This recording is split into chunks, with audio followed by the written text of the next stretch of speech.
What if I told you that the richest person in all of human history wasn't Elon Musk, Jeff Bezos, or a modern billionaire, but a 14th century African king whose wealth was so immense, he literally broke economies just by passing through. His name was Mansa Musa, and his story sounds more like a myth than a real man's life.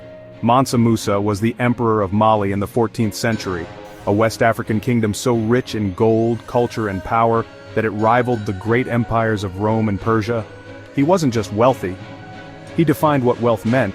Even today, his net worth is estimated to be over $400 billion in today's money. But who was Mansa Musa really? And how did he become the richest human ever? Let's dive into one of the most mind-blowing stories in history. Musa was born around 1280 into a royal family. He wasn't the original heir, but when his predecessor, Abu Bakr II, supposedly set sail across the Atlantic and never returned, Musa was crowned the 10th Mansa of the Mali Empire.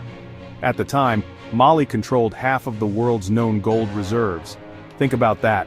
One man ruled over more gold than entire continents. But Musa wasn't just sitting on treasure. He expanded his empire, adding 24 new cities, and turned Mali into a hub for trade, art, education, and religion. In 1324, Mansa Musa made his famous pilgrimage to Mecca, the Hajj, a journey that would change how the world saw Mali forever. But this wasn't your average pilgrimage.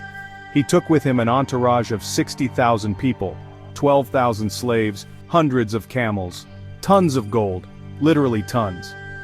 He gave away so much gold in Cairo and Mecca that he crashed the value of gold in the Middle East for over a decade. Yes, he caused a regional recession by giving out too much money. That's how rich Mansa Musa was. When he returned to Mali, he didn't just hoard his wealth.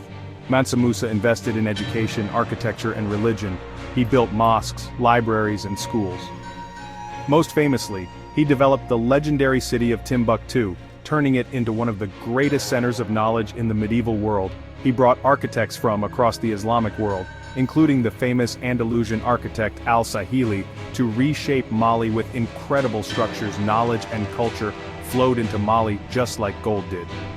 Mansa Musa died around 1337, leaving behind an empire unlike anything before it. But after his death, things started to change. The empire struggled to maintain his legacy. Gold lost its luster, rivals rose, and Mali's dominance faded over the centuries.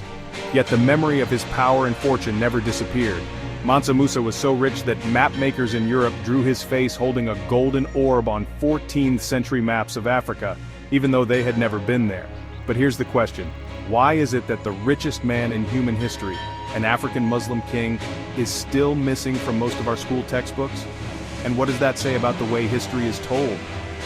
Mansa Musa's story reminds us that wealth isn't just about gold and money, it's about what you do with it. He used his power to spread knowledge, build cities, and change how the world saw Africa.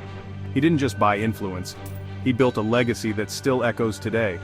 If Mansa Musa's story shocked you or inspired you, hit that like button, subscribe for more incredible history stories, and tap the bell so you never miss a legend that deserves to be remembered.